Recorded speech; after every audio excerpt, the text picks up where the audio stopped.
So ayan ang itsura ng palay natin ngayon mga kasaka, no. Medyo ayan, masaya na ako na ganyan yung itsura ng palay. Kung para sa akin ay hindi ito yung mga ano mismo talaga hindi ito yung nakikita kong palay talaga sa mga successor na ano na mga farmer, kung gaano kagaganda yung mga palay.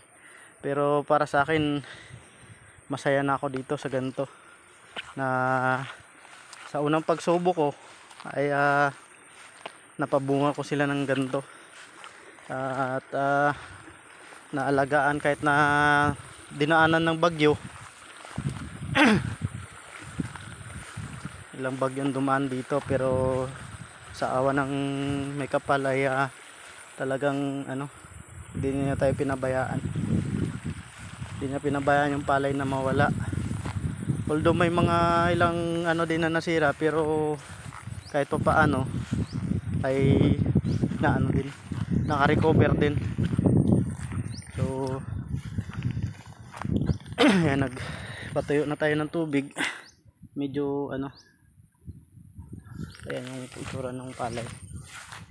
Ayan na. So para sa akin maganda na to sa unang pagsubok na ginawa ko, kasi parang ano pa trial and error pa lang.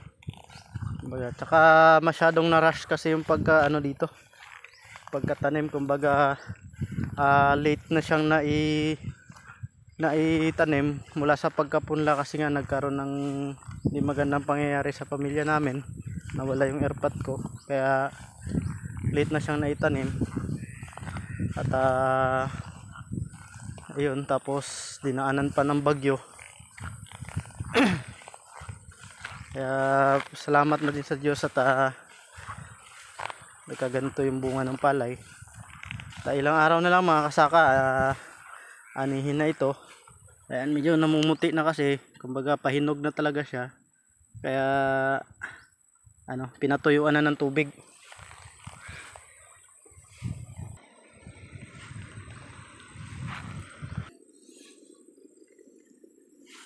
Di man lahat maganda, pero ayan, meron kasi mga ito ata yung mga nagkasakit.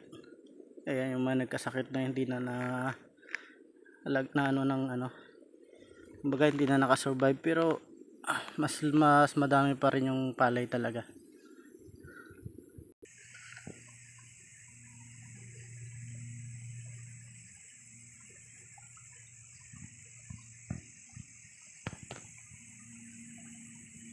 Ayan yung anihin na.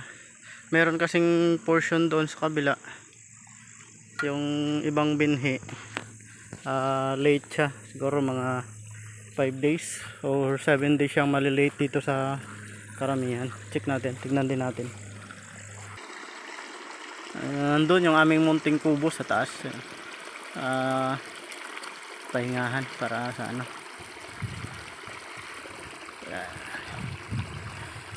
Yung nandun portion sa taas, yun yung medyo nahuli kasi hindi siya naisabay.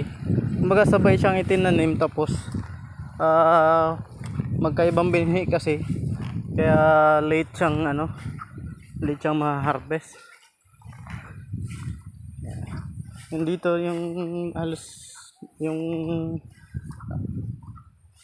karamihan, yan, sabay-sabay siyang may harvest. Ito lang portion dito sa taas.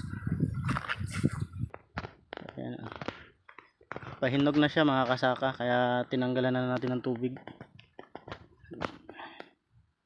Nandiyo si medyo may iba yung mga nagkasakit, talagang hindi maiwasan sa ano, sa farming.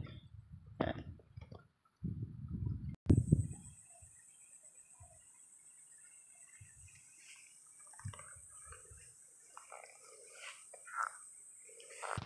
Ito mga kasaka yung area na to, medyo nahuli.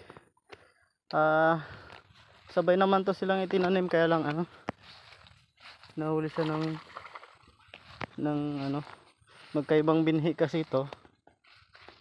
Ayan.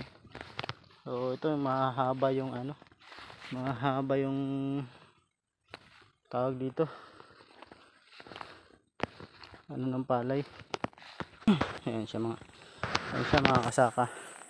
Ito yung nahuli. Hanggang dun sa dulo. Pero maliliit siguro to sa mga 5 araw. Laki ng ano sana nito. Magandang binhi. Kailangan ko din pa-sprayan. Ang daming ano. Ayan. Ito yung ating munting palayan mga kasaka. Update ko din kayo pagka nag-harvest na kung ilan yung ma-harvest natin. Doon sa nauna at saka itong pangalawang ano, harvest. Kasi magiging pangalawang harvest na to kasi nga medyo malilate siya. Hindi siya makasabay.